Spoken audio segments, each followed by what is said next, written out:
नमस्कार दोस्तों, उषा की आवाज चैनल में आप सभी का स्वागत है। हमारी आज की कहानी है फौजी की पत्नी।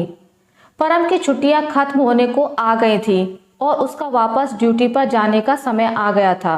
गैस पर चाय का पानी उबल रहा था और वैसा ही उबाल तनु के मन में भावनाओं का उठ रहा था। दिल कुछ बैठा बैठा सा था। सीमा पर नित नए बवाल खड़े हो रहे थे।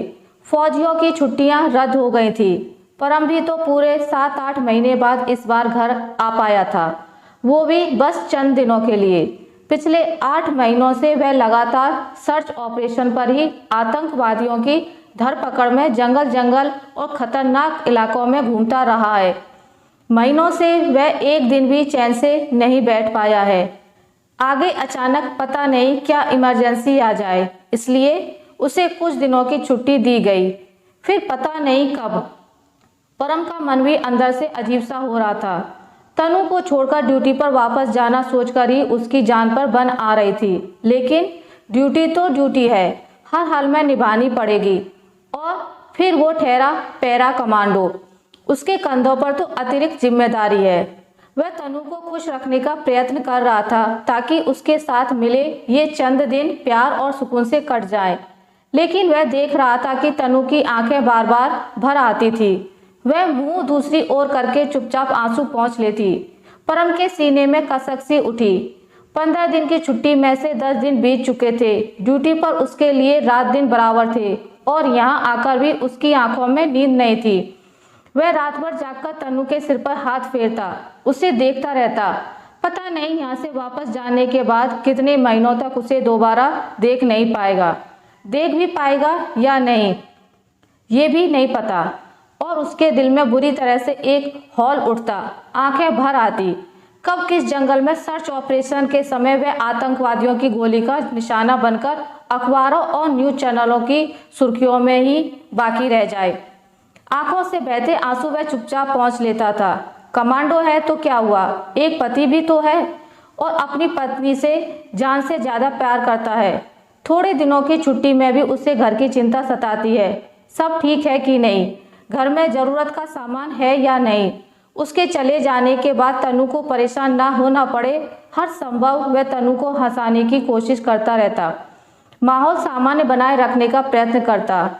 तनु का भी चेहरा सामान्य रहता, वह अपने पति के साथ दिन भर हंसी खुशी रहती, लेकिन दिल अंदर से बुरी तरह धड़कता रहता। घड़ी के कांटे को आगे बढ़ते देख तनु का मन करता समय को यहीं रोक ले। हर क्षण उसके मन की आकुलता बढ़ती जाती। मिलन के क्षण हर पल के साथ कम होते जा रहे थे। जब भी परम के फोन की घंटी बजती, उसके चेहरे पर तनाव घिर आता और तनु का दिल आशंका से धड़क उठता। कहीं किसी इमरजेंसी के कारण वापस तो नहीं बुला रहे। पति से मिलन के समय में खुशी के साथ ही एक फौजी की पत्नी के मन में आशंका की तलवार भी सिर पर सवार रहती है। तनु ने घर पर अखबार मंगवाना भी बंद कर दिया था। टीवी पर न्यूज भी वह नहीं देखती। क्या फायदा, बुरी खबरें देखकर मन और दुखी होता रहता। जब भी समय मिलता परम फोन पर अपनी आवाज सुनाकर उसे आश्वस्त कर देता। एक बार बात हो जाने पर वह दोबारा बात होने के इंतजार में अपना समय काटती रहती। कभी परम बस इतना भर बोल पाता, तनु मैं ठीक हूँ, तू मेरी चिंता मत करना, काम थोड़ा ज्यादा है, कल बात करता हूँ। और एक फौजी की पत्नी समझ जाती कि कौन सा काम, अर्थात आज भी कहीं घुसपैठ की आशंका। आज भी दिन भर और रात भर जंगलों और पुराने घरों में छिपे आतंकवादियों के साथ मुठभेड़, गोलीबारी, बमबारी और तनु की सांस सूली पर टक जाती।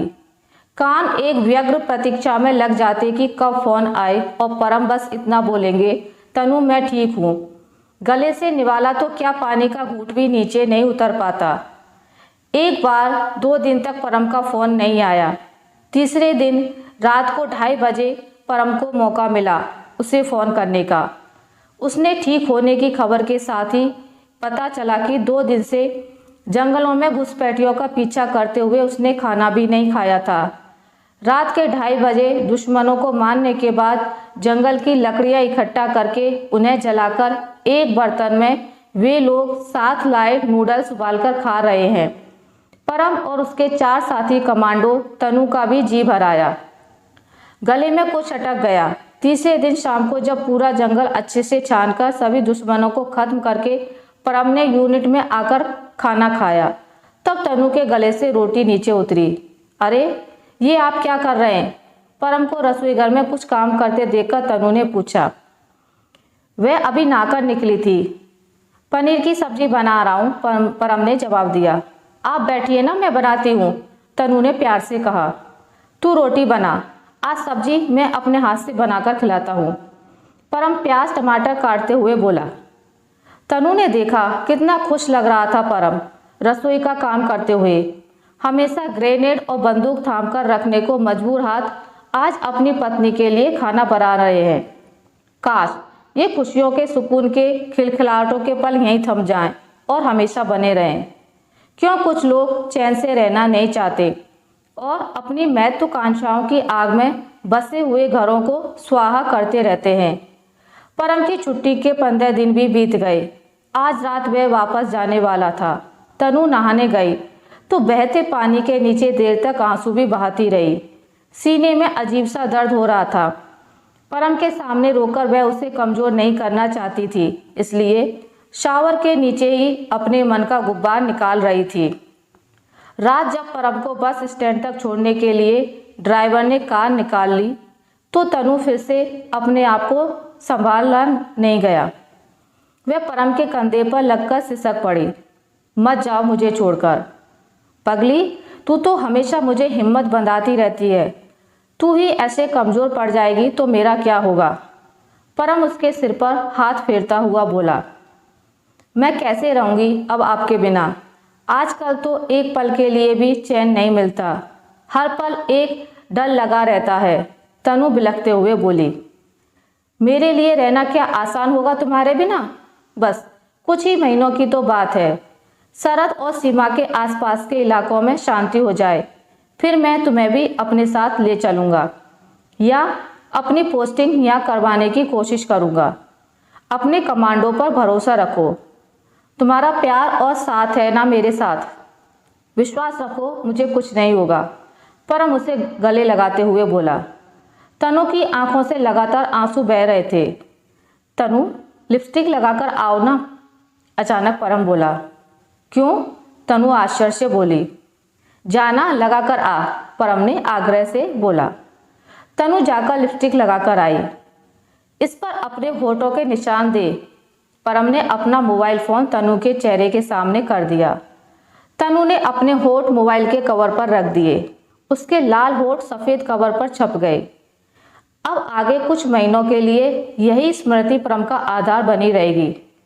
दोनों ने भगवान को प्रणाम किया। परम ने तनु की मांग में सिंदूर भरा। एक नज़र भर उसे देखा। मन में पीड़ा की एक लकीर कौंधी और एक भयावह विचार आया, जिसे उसने बलपूर्वक उसी समय झटका दिया। तनु का हाथ थामकर भारी मन से घर के बाहर आया। जैसे तैसे ताला लगाया और एक नज़र घर को देखा। क्या पता फिर देखना नसीब हो या ना हो, किस बार का जाना आखिरी बार का हो जाए। एक कमांडो के लिए इस बात का कोई भरोसा नहीं होता। बस में चढ़ने से पहले परम ने तनु को समझाया, अपना ध्यान रखना और देख, रोना बिल्कुल नहीं, वरना वहाँ मेरे लिए ड्यूटी निभाना बहुत मुश्किल हो जाएगा। हर पल मन तुझ में ही अटका रहता है। आप मेरी चिंता बिल्कुल मत करिए, आप बस अपना ध्यान रखना जी और जल्दी वापस आना, तनु रोते हुए बोली। बस निकलने का समय हो गया था। परम ने बैग उठाया, एक नज़र तनु को देखा, उसे गले लगाया और पलटकर तेजी से बस में चढ़ गया। अगर वो एक पल और तनु के पास खड़ा रहता तो जाना और भी मुश्किल हो जाता। अपना ध्यान रखना तनु, परम ने बस के दरवाजे पर खड़े होकर कहा और हाथ हिलाकर उससे विदा ली। तनु भी उससे विदा करने लगी। बस धीरे धीरे आगे बढ़ने लगी। आंसुओं के बीच धुंधली होती हुई परम की बस आखिर में ओझल हो गई। तनु आकर कार में बैठ गई। सिर बुरी तरह सुन्न हो रहा था। फौजी की पत्नी के जीवन का यह क्षण सबसे कठिन होता है। ऐसा लगता है जैसे किसी ने दिल शरीर से बाहर निकालकर निचोड़ दिया है। कब घर आया, कब उसने ताला खोला, पता नहीं। ड्राइवर गाड़ी रखकर अपने घर चला गया। नीचे के सारे दरवाजे बंद करके वह ऊपर आ गई। कमरे में पैर रखते ही तनु के दिल में एक हौल उठी। खाली घर, खाली कमरा, खाली पलंग। कटे पेड़ सी वह पलंग पर जा गिरी। आंखों से आंसुओं की धारा बह रही थी। सिर घूम रहा था। दिल में अजीब सा दर्द हो रहा था। परम के बिना खाली घर, परम के बिना खाली कमरा, परम के बिना सूना बिस्तर, परम के बिना खाली खाली मन और जीवन। इधर परम की बस सड़क पर आगे बढ़ती जा रही थी और उसके दिल में तनु से दूर होने का एहसास भी बड़ी तेजी से गहराता जा रहा था। हर पल उसका मन कर रहा था कि उतरकर वापस चला जाए। बेचैनी में उसका हाथ दिल पर चला गया। देखा, टी शर्ट की जेब पर तनु की लिपस्टिक का निशान था। आते हुए जब तनु को गले लगाया था शायद तब लग गया होगा। बहुत रोकने पर भी उसकी आंखों से आंसू बह निकले। उसने जल्दी से खिड़की के बाहर देखने के बहाने अपने आंसू पहुँचे। मन में एक बार फिर ख्याल आया कि बस रुकवाकर उतर जाए, लेकिन पिछले 11-12 सालों की नौकरी में उसके रिकॉर्ड में एक भी लाल निशान नहीं था। अब भी वह नहीं चाहता था कि ऐसा कुछ हो। उसके अंदर पति और एक फौजी के बीच जबरदस्त जंग चल रही थी। एक तरफ पत्नी का प्यार था और एक तरफ देश के प्रति कर्तव्य भावना। इस समय दोनों ही भावनाएं पल पल में एक दूसरे पर हावी हो रही थी। दोनों का ही आवेग उससे संभाला नहीं जा रहा था। बस शहर से बाहर निकल चुकी थी। उसने सोचा तनु अब घर पहुंच गई होगी। परम ने उसे फोन लगाया। तनु पलंग से पीठ टिकाकर बैठी थी। उसका पलंग पर लेटने का भी मन नहीं कर रहा था। तभी परम का फोन आया। तनु ने फोन उठाया। परम की आवाज़ सुनते ही तनु को जोर की रुलाई आ गई। परम विचलित होकर बोला, तुम ऐसी कमज़ोर पड़ जाओगी तो मुझे कौन हिम्मत बंधाएगा। ये दिन भी निकल जाएंगे। तुम तो इतनी हिम्मती हो। हमेशा ही तुमने मेरा साथ दिया है, मुझे सहारा दिया है। तुम्हारे मनोबल के कारण ही मैं देश के प्रति अपने कर्तव्य को पूरी निष्ठा से निभा पाता हूँ। तनु हमेशा ही मजबूत और खुश रहकर परम को अपनी चिंता से मुक्त रखती थी। अंदर वह चाहे कितने भी तनाव में रहती हो, लेकिन वह कभी इस बात का साया या भनक भी परम को नहीं लगने देती थी, ताकि वह उसकी तरफ से पूरी तरह से निश्चिंत रहकर सिर्फ और सिर्फ देश के प्रति अपने कर्तव्य को निष्ठापूर्वक निभा सके। वह जानती थी उसका पति एक कमांडो है। उसकी जिम्मेदारियां अत्यंत कठिन और महत्वपूर्ण हैं। वह खुद को कमज़ोर करके परम को भावनात्मक स्तर पर कमज़ोर नहीं करना चाहती थी। इसलिए हर अच्छी बुरी परिस्थिति में वह अपने को स्थिर रखती थी। वह सच्चे और कर्मठ फौजी की पत्नी थी, लेकिन अब हालात ऐसे हो गए थे कि हर पल तनु के मन को एक डर सताता रहता था।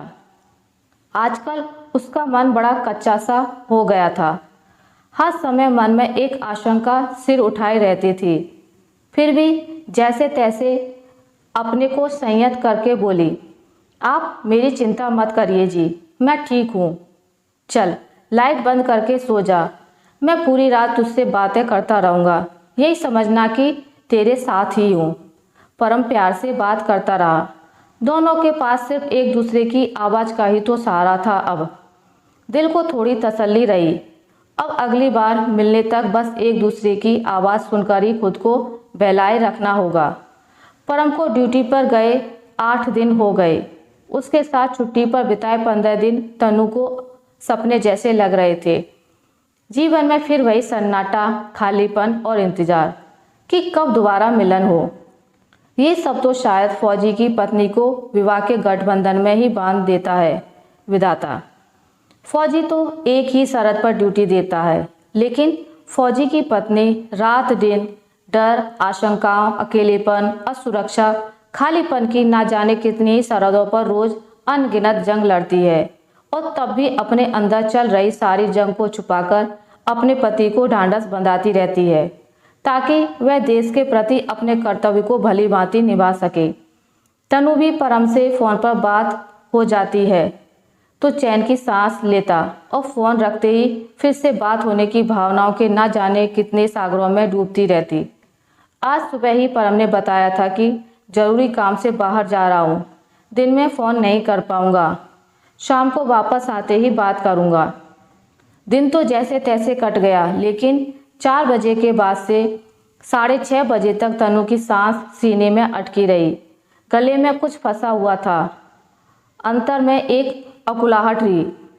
50 बार फोन उठाकर देखा, लगाया, हर बार स्विच ऑफ।